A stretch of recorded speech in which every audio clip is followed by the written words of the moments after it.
Imaginez Jérusalem pas cette ville dorée et rutilante des cartes postales touristiques où les cloches sonnent les muettes enchantes et les fleuves de pèlerins s'écoulent. Imaginez son envers. Une métropole poussiéreuse, bruyante en pleine croissance rapide de la fin du 20e siècle, où l'histoire est ensevelie sous des couches d'asphalte et de béton. Le quartier est de Talpio. Ce n'est pas la Terre Sainte au sens habituel. C'est un quartier résidentiel, un entassement de boises de béton anonymes des grues de chantier, le grondement des bulldozers et l'odeur du bitume brûlant. Il n'y a pas d'ancien temple ici. Il y a des gens ordinaires qui cherchent à résoudre leurs problèmes de logement. Le 28 mars 1980, un vendredi quelques heures avant l'entrée du Shabbat, alors que toute la ville commence à s'immobiliser, une équipe d'ouvriers se hâte de terminer son travail. Ils doivent niveler une plateforme rocheuse pour les fondations d'un nouveau complexe résidentiel. On place de la dynamite dans la roche explosion. Un coup sourd ébranle le sol et un nuage de poussière calcaire blanche s'élève dans l'air se déposant sur les vêtements des ouvriers. Lorsque la poussière retombe, ils découvrent que l'explosion a révélé quelque chose d'inattendu. Ce n'est pas un simple tos de pierre, c'est un trou noir dans la roche. Une entrée parfaitement carrée taillée à la main, un portail carré menant dans l'obscurité scellé par un énorme rocher pendant près de 2000 ans. Avant de passer à la partie principale, nous aimerions vous demander un petit soutien.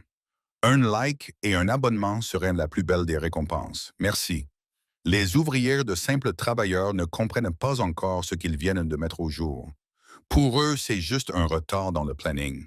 Ils pensent qu'il s'agit d'une énième réserve ancienne d'un mikvé ou d'une citerne abandonnée. Pour recueillir l'eau, il y en a des milliers à Jérusalem. Mais quand le premier ouvrier armé d'une lampe de poche faiblarde se glisse à l'intérieur surmontant sa peur, et l'odeur d'air vicié le faisceau de lumière arrache à l'obscurité des siècles des parois qui ne sont pas vides, il voit de la pierre du calcaire blanc de Jérusalem taillée. Il voit des ossuaires, des coffres à os, des boîtes en pierre pour le transfert secondaire des ossements. Il y en a 10. Ils se trouvent dans des niches kokim creusées dans les parois de la tombe couvertes d'une épaisse couche de poussière séculaire intacte depuis le Haye siècle de notre ère. À cet instant précis, dans ce trou sale et sombre, sous un chantier, l'histoire de la civilisation occidentale s'est arrêtée, car les noms griffonnés négligemment sur les flancs de ces boîtes forment un puzzle que le Vatican, les leaders protestants et les historiens orthodoxes craignent encore aujourd'hui d'assembler. C'était le début de l'enquête la plus bruyante, la plus scandaleuse et la plus scientifiquement étayée de l'histoire de l'archéologie biblique. Une enquête qui menace les dogmes de foi de milliards de personnes. Pour comprendre l'ampleur du choc ressenti par les chercheurs des années plus tard, il faut plonger dans le contexte de la mort et de l'inhumation en Judée au mi-siècle. C'était une fenêtre unique et brève dans l'histoire des rites religieux. Environ depuis l'an 20 avant notre ère jusqu'à l'an 70 de notre ère, l'année où les légions romaines de Titus incendièrent en Jérusalem et détruisirent le temple, les Juifs enterrèrent leurs morts selon un rituel en 2 étapes très particulier. D'abord, le corps enveloppé dans un linceul était déposé dans une grotte sur une étagère de pierre. On le laissait exactement 1 an. Le climat sec du désert, les micro-organismes et les insectes faisaient leur œuvre. La chair disparaissait. Selon les croyances, l'âme se purifiait des péchés par la décomposition de la chair. Au bout d'1 an, la famille revenait dans le tombeau. Ils recueillaient les os blancs et purs et les plaçaient avec révérence dans un coffre de pierre appelé ossuaire.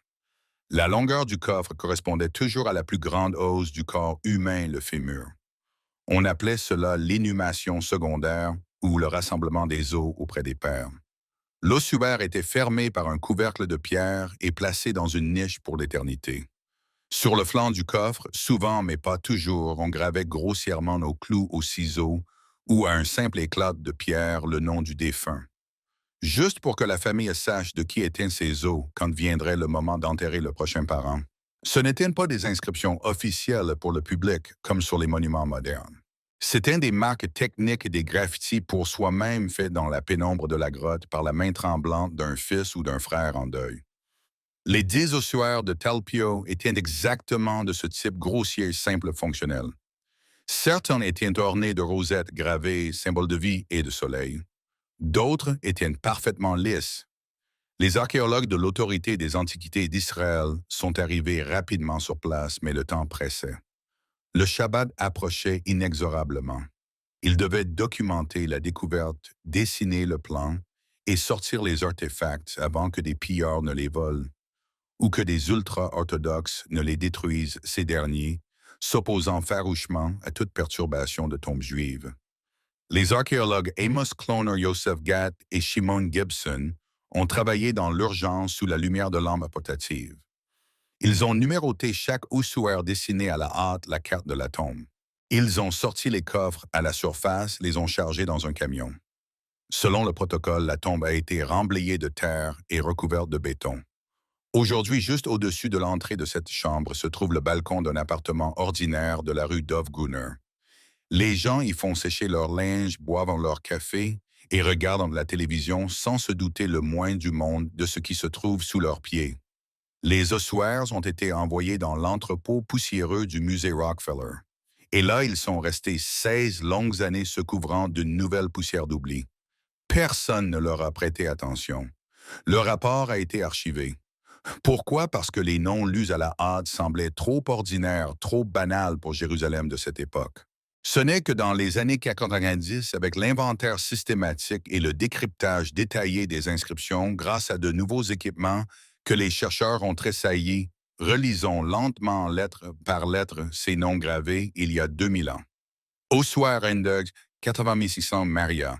Mariam écrit en hébreu. Nom courant, oui, mais continuons. Ossuaire Endog, 8101 Yossé. Yossé. Forme diminutive et affectueuse de Joseph, extrêmement rare à l'époque. 90% des gens écrivaient le nom complet Yehoseph Joseph. Mais c'est exactement ainsi qu'on appelait l'un des frères de Jésus dans l'Évangile de Marc 6,3 dans les manuscrits grecs les plus anciens. Cette coïncidence met de la puce à l'oreille. Ossuaire Endeg 8602, Matthieu, nom répandu mais présent aussi dans la généalogie de la famille de Jésus. Ossuaire Endeg 8503, Yehuda bar Yeshua Judas, fils de Jésus. Cette inscription choque. Selon le dogme historique, Jésus n'avait pas de fils. Cela semble un argument contre l'identification de la tombe. Attendez la suite. Ossuaire Endeg 8504, l'inscription la plus complexe, mystérieuse et importante. Elle est en grec, contrairement aux autres Mariamen et Mara. Mariamen connu comme Mara. Les linguistes et épigraphistes se sont cassés la tête sur la traduction. Mariam est la forme grecque la plus rare de Marie.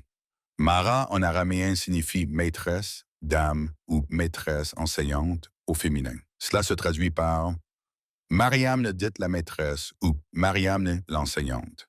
Qui était cette femme qu'on appelait maîtresse? Et enfin, Ossuaire Endeg 8609, le plus beau de la collection ornée de rosettes et de motifs. Sur son long côté profondément et fermement gravé, une inscription en araméen Yeshua bar Yehoseph Jésus, fils de Joseph. Les sceptiques et les théologiens lèvent immédiatement les bras. Stop, ça ne veut rien dire. Jésus, Marie et Joseph étaient les noms les plus populaires en Judée à cette époque. C'est comme trouver une tombe avec John, Mary et Joe à New York ou Ivan, Maria et Piotr à Moscou. Simple coïncidence. Et ils auraient parfaitement raison si ces noms étaient dispersés dans différents cimetières de la ville. Si on trouvait Jésus sur le mont des Oliviers de Marie dans la vallée du Cédron et Joseph à Siloé. Mais ici, c'est différent. Ils sont tous réunis dans une petite pièce, dans une seule tombe familiale de 3 mètres. Le professeur de statistique Andrei Fire-Verchi de l'Université de Toronto a effectué un calcul mathématique extrêmement complexe, une analyse par grappe. Il a pris la base de données de tous les noms connus de l'époque onomasticon. Il a pris en compte la fréquence réelle du nom Jésus, environ 9% des hommes de Marie, près de 25% des femmes, mais aussi les formes d'écriture uniques et rares trouvées dans la tombe. Yos, forme extrêmement rare, presque unique. Mariamen, forme unique associée exclusivement dans les textes chrétiens primitifs. Acte de Philippe, Évangile de Marie, à une seule femme, Marie-Madeleine, l'apôtre des apôtres. Quelle est la probabilité qu'une petite tombe familiale réunisse par pur hasard, par ironie du sort, Jésus, fils de Joseph-Marie, la mère Yossé le frère, et Mariam l'épouse, compagne avec des noms correspondant exactement à la famille évangélique? L'ordinateur a testé des millions de combinaisons. Le résultat a stupéfié même le statisticien lui-même. La probabilité que ce soit bien cette famille de Nazareth est de 1 sur 600, selon les calculs les plus conservateurs, jusqu'à 1 sur 2 millions, selon les plus audacieux. Dans n'importe quelle autre science physique, biologie, criminalistique, une probabilité de 1 sur 600 est considérée comme une preuve hors de tout doute raisonnable, suffisante pour condamner à la chaise électrique ou établir une paternité. Mais en théologie, les chiffres font peur car ils détruisent le mythe. Mais la statistique reste une abstraction, un jeu de chiffres. Il faut de la biologie de la chair et du sang. Les scientifiques ont franchi une étape sans précédent, presque sacrilège. Ils ont obtenu l'autorisation des autorités israéliennes pour prélever des échantillons biologiques. Il n'y avait plus d'os dans les ossuaires selon les lois religieuses israéliennes strictes. Tous les ossements trouvés avaient été réanimés anonymement dès 1980. Les corps avaient disparu, mais la science sait que des traces demeurent toujours. Au fond des coffres de pierre dans les pores du calcaire subsistait de la poussière humaine, de microscopiques particules de tissu osseux, de la cendre et de la matière organique incrustées dans la pierre depuis 2 millénaires. La quantité était infime mais suffisante pour la génétique moderne. Les chercheurs ont décidé d'extraire l'ADN mitochondrial de 2 ossuaires clés, celui de Jésus, fils de Joseph, et celui de Mariamène et Mara. La question principale que le test devait trancher concernait la relation entre ces deux personnes. Qui était Mariamène pour Jésus? Dans une tombe familiale juive du 1er siècle, on n'enterrait que les parents consanguins, parents, enfants, frères, sœurs, et les épouses. Les étrangers n'y avaient pas leur place. Si Mariamène était la sœur ou la mère de Jésus, leur ADN mitochondrial devait correspondre. Les mitochondries se transmettent uniquement par la lignée maternelle. Les échantillons ont été envoyés dans un laboratoire de pointe et un paléo-ADN à l'université Lakehead au Canada. Les scientifiques ont travaillé en aveugle sans savoir de quels ossuaires provenaient les échantillons. Le résultat a été clair et sans ambiguïté, les profils mitochondriaux de Jésus et de Mariamène ne correspondent pas. Ils sont génétiquement étrangers l'un à l'autre. Ils n'ont pas de mère commune. Que signifie cela? Que Mariamène n'est ni la mère ni la sœur de Jésus, mais qu'elle repose dans son tombeau familial à une place d'honneur à ses côtés. Dans le contexte strict des traditions et lois juives du 1er siècle, il n'y a qu'une seule explication possible, elle était son épouse. L'ADN a prouvé que l'homme de l'ossuaire, Jésus, et la femme de l'ossuaire, Mariamène, pouvaient être, et très probablement étaient mari et femme. Et à côté se trouve un petit ossuaire portant l'inscription Yehuda bar Yeshua Judas, fils de Jésus. Fils. La mosaïque génétique commence à former une image que l'Église a niée, brûlée et interdite pendant 2000 ans, l'image d'une femme terrestre, l'image d'un homme qui a aimé, qui a été aimé et qui a laissé une descendance. Mais dans cette histoire surgit un rebondissement digne des meilleurs thrillers d'Agatha Christie ou de Dan Brown. Dans les rapports officiels de police et les inventaires des archéologues de 1980, il est écrit noir sur blanc.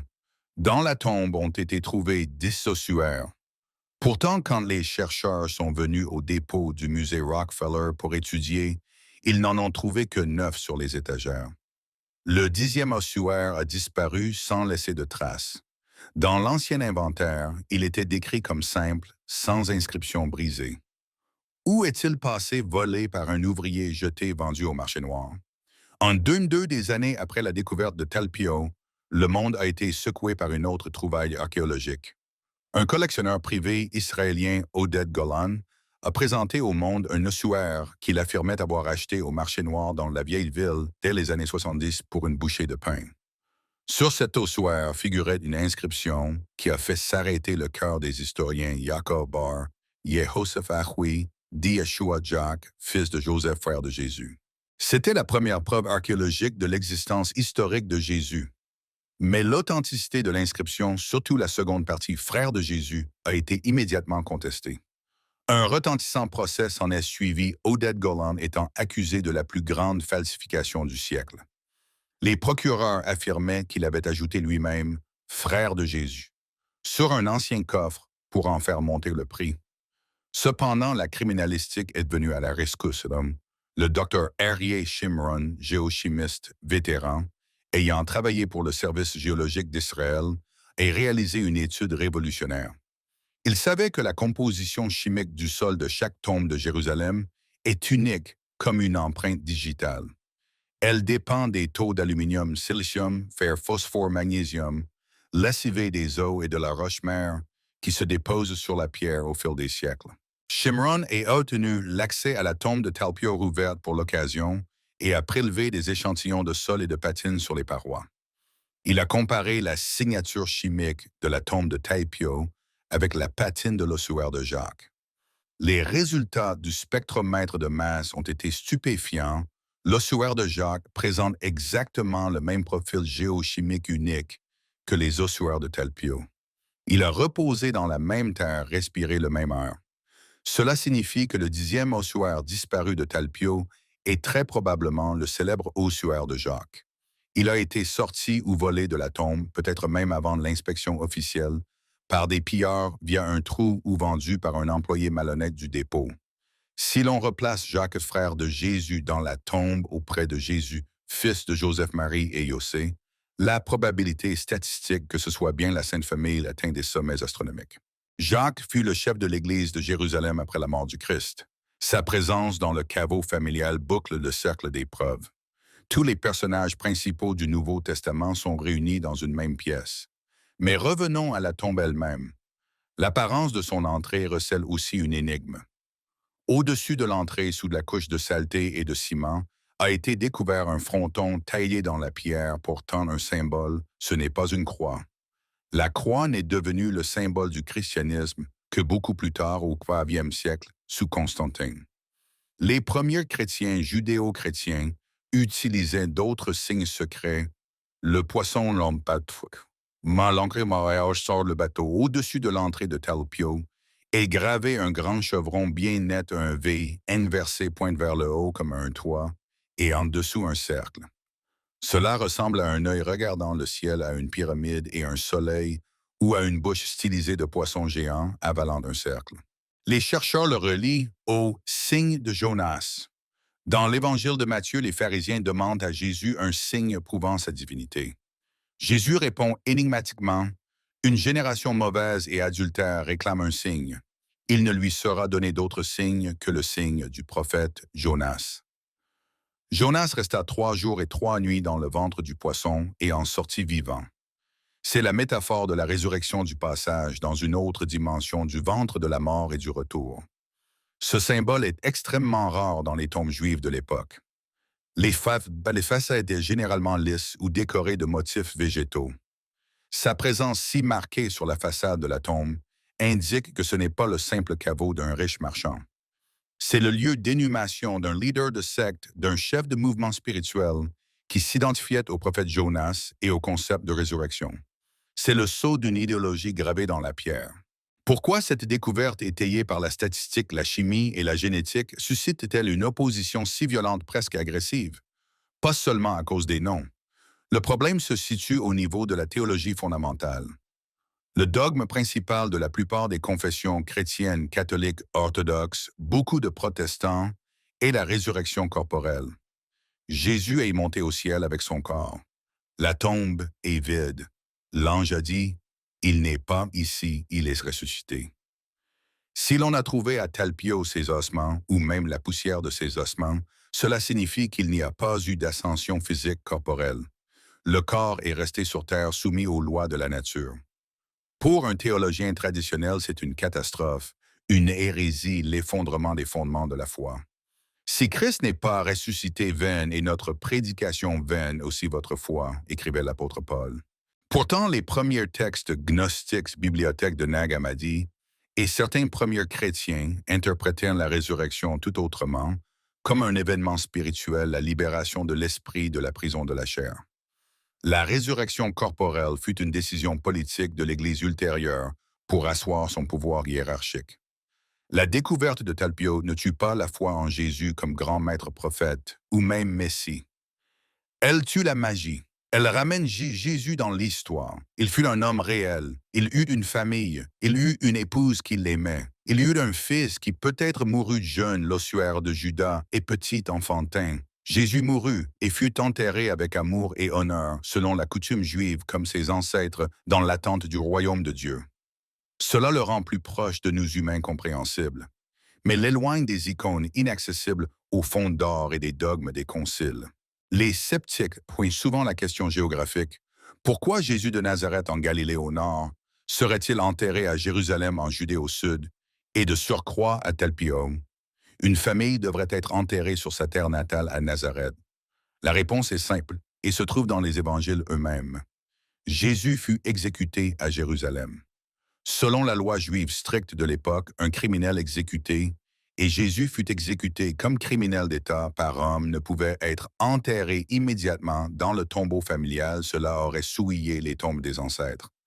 Il devait être jeté en terre ou déposé dans une grotte temporaire près du lieu d'exécution, dans un endroit réservé aux criminels.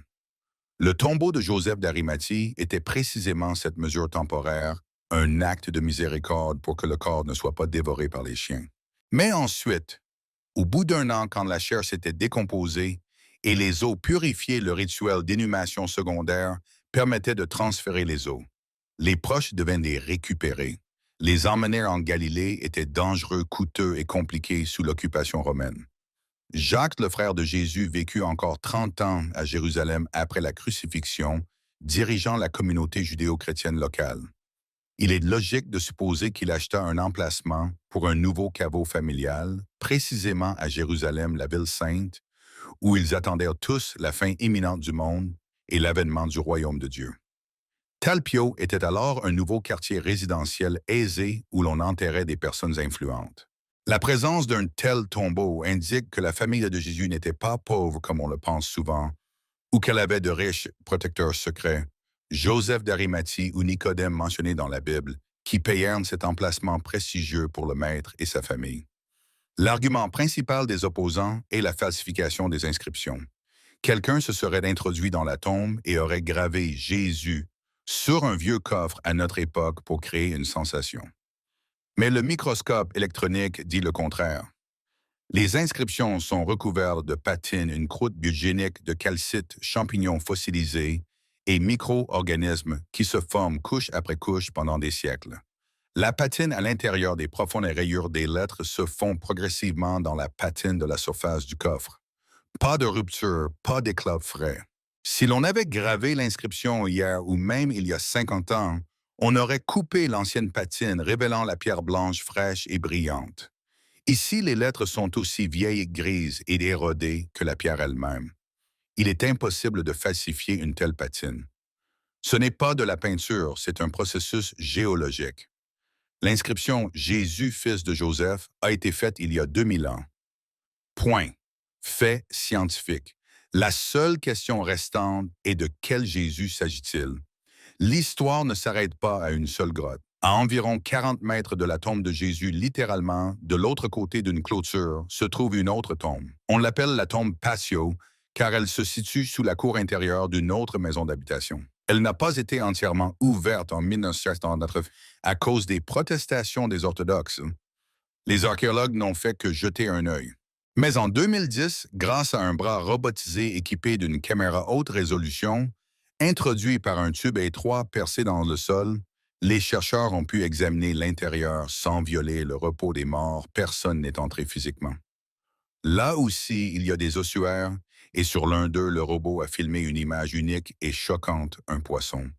Un grand poisson nettement gravé dont la bouche crache une tête humaine stylisée. Le signe de Jonas trouvé pour la première fois sur un ossuaire du Ier siècle.